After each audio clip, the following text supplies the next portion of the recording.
Hey, what's going on guys? Arekkz here. Welcome back to another video for Monster Hunter World Iceborne. And in this one, I want to talk about a couple of really awesome mix sets for the Greatsword. Admittedly, you can kind of use them for other things as well, but I've built them specifically with the Greatsword in mind, and this is all about punishing draw. This is basically taking the brand new Frostfang Barioth armor and putting it to good use. And honestly, these sets are not only powerful and just good to use, but they're also just a hell of a lot of fun. It's a slightly different playstyle that some of you guys maybe haven't necessarily been using too much, and honestly, if you haven't done so, I highly recommend checking them out. If you haven't seen the armor from Frostfang Barioth and you want to check it out in more detail, you can check out my video that I dropped yesterday, but today I've got two different sets for you.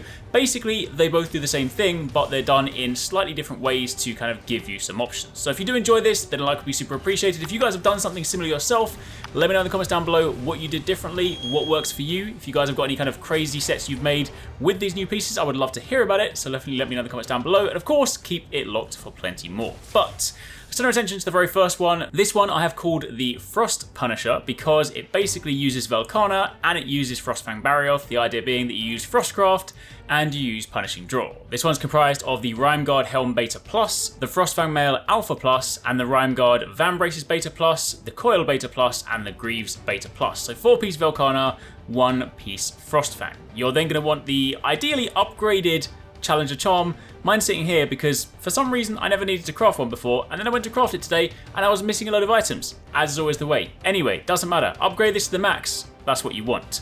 And then for the Greatsword, you're either going to want the Safi's Shatter Splitter, which is the Blast Greatsword, which is one of the best ones in the game. Alternatively, if Safi happens to not be in rotation or you just can't be bothered to go and farm it, you could also get the Lightbreak Blade, which of course is from Raging Brachydios. They are very, very similar. There's kind of, the differences between them are largely negligible, so I wouldn't really worry too much. If you just kind of want to get something easier to craft, then grab the Brachy one, but either way, one of those two, I mean, you could pick a different Greatsword as well, but one of those two is the ones that I would recommend. With that out of the way, you are then going to want to gem in one Attack Duel +4, which hopefully we should all have by now, because if you guys logged in during that period, I think it was a couple of weeks ago, we got given an Attack Duel +4, so ideally, everyone should have this. You are then going to want to gem in pretty much everything you see here. The only one thing that I'm missing is I have one of these Charger/Vitality Jewels. Ideally, I'd want 3. I currently have a Charger Vitality, a Charger Evasion, and then just a Charger on its own, because of course we want to have Focus, so we want that level 3 Quick Charge, which is going to be super useful for the Greatsword. So yeah, if you happen to have Charger Vitality ×3, then you're going to have max health boost. I don't, so for the purpose of this, I just put in 2 Charger Jewels so that at least we can get the skill that we mainly want. But again, if you've got those decorations, swap them in for the appropriate things, and you should then have the following skills. Of course, we have the 2-piece Velkhana set bonus, which is not in any way useful here. This is Critical Element, we're not really worried about that, but it happens to come with it. But we do, however, have Frostcraft, which is the 4-piece set bonus. Of course, if you guys have been using this, and hopefully by now you are very much aware of it, I just really like it. It's a really kind of cool skill, does have some great damage potential, and also it just looks incredibly cool when you sheath your weapon and it glows blue. I love it. But this is, of course, the aura that builds when your weapon is sheathed, and it raises your attack power, and it wanes each time you use a melee hit. But keep in mind, because we are going to be playing with the hit and run playstyle with the Greatsword, you are basically going to never see that deplete. Also on top of that, thanks to the Frostfang Barioth, we have the 1-piece set bonus, which gives us Punishing Draw, so we get a stun effect on our draw attacks, and it slightly increases your attack power. So this is basically how the whole playstyle is going to work. On top of that, we then have max attack boost, which of course is +21 attack and 5% affinity. We then have crit boost level 3, increasing the damage dealt by critical hits to 40%. We have focus level 3, which of course reduces charge times by 15%, which is massive for the Greatsword. We then have critical draw, which increases affinity when performing draw attacks, and this will give your draw attack affinity 100%. So basically, every time we draw into an attack, we are guaranteed to crit, which is going to be incredibly useful. We then have quick sheath level 3, which of course allows us to put our weapon away a lot quicker, which is kind of handy because obviously the Greatsword is kind of big and slow. Ideally, if you upgraded that charm, you would have Agitated level 5, so that would then give you a further 20 attack and would increase your affinity by 10%. You then have 2 points in Divine Blessing from that Velkhana helmet. You have 2 points in Flinch Free, you would, again, if you have those decorations, have health boost level 3, and just because I had to use a different decoration, I have 1 point in evade window, which, let's be honest, isn't going to go to waste. It's kind of nice to be able to roll through things, but that's not the intention for this set. But again, with all of that in place, you then have a very fun playstyle. Effectively, you just want to run around, you want to position yourself nicely so that you can charge and draw into a level 3 charge, slam down on the monster's head, dish out a ton of stun damage, put your weapon away, run around, rinse and repeat. When you're playing with this build, you are not really worried too much about going into the true charge slash. We're not really worried about the full lengthy greatsword combo. We're basically just going to draw into an attack, slam down on the monster's head, hope it KOs, and of course go from there. Keep in mind the KO potential on this set is slightly lower because we haven't spec'd into anything like Slugger. However, that's where the second set comes in, but still, this is good damage, a lot of fun, you get to mess around with Frostcraft, and you do still have the added bonus that you can KO monsters. However, if we turn our attention to the second set, the principle behind this one is essentially the same, only this time round we've spec'd more heavily into the Frostfang Barioth set to lean more into the KO.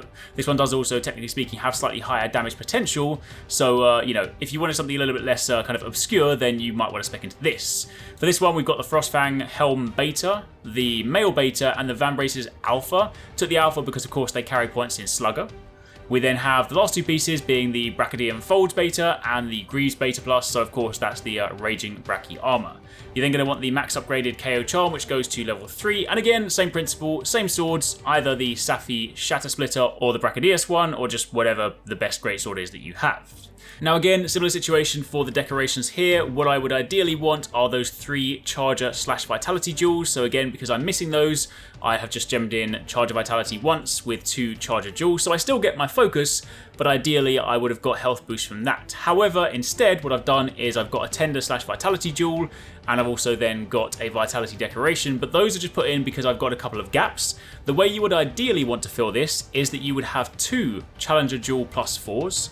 You put the second one where my Tenderizer / Vitality jewel is to give you max Agitator, and you would then gem in the remaining attack boost with your attack jewel 1s, and that would then give you max Agitator, max attack boost, max Slugger, Critical Eye level 4, health boost, crit boost, weakness exploit, and focus. Of course, we then turn our attention to take a deeper look at those skills to quickly kind of recap them. Of course, we still have the 1-piece Frostfang Barioth set bonus, but we also have the 3-piece, which is Slugger Secret, which allows us to extend the Slugger skill. You also have the Brachydius 2-piece set bonus, which is Agitator Secret. So together, you have the potential to push Agitator all the way to level 7, giving you 28 attack and 20% affinity. Again, attack boost, ideally level 7 if you have the decorations, giving you attack plus 21 and 5% affinity.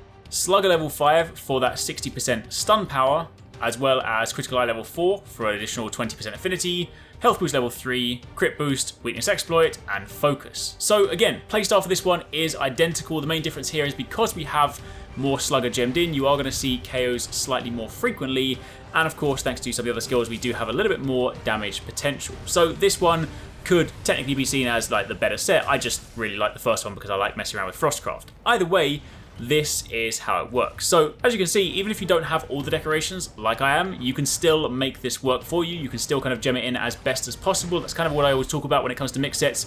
You won't necessarily always have every single decoration you possibly want, but you can definitely still make it work.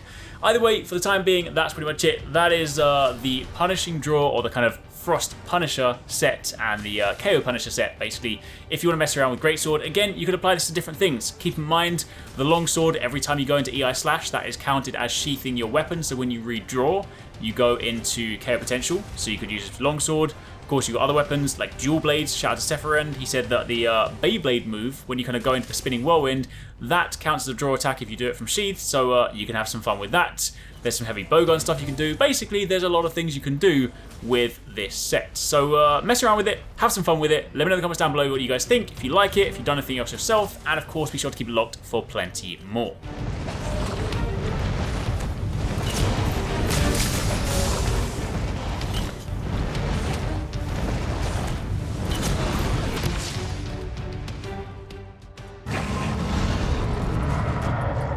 Thanks so much for watching, guys. I hope you enjoyed that video. Don't forget, if you haven't already done so, you can join the Arekkz Gaming Discord. We've got an awesome community over there with so many different channels for you to chat loads of different topics and different games.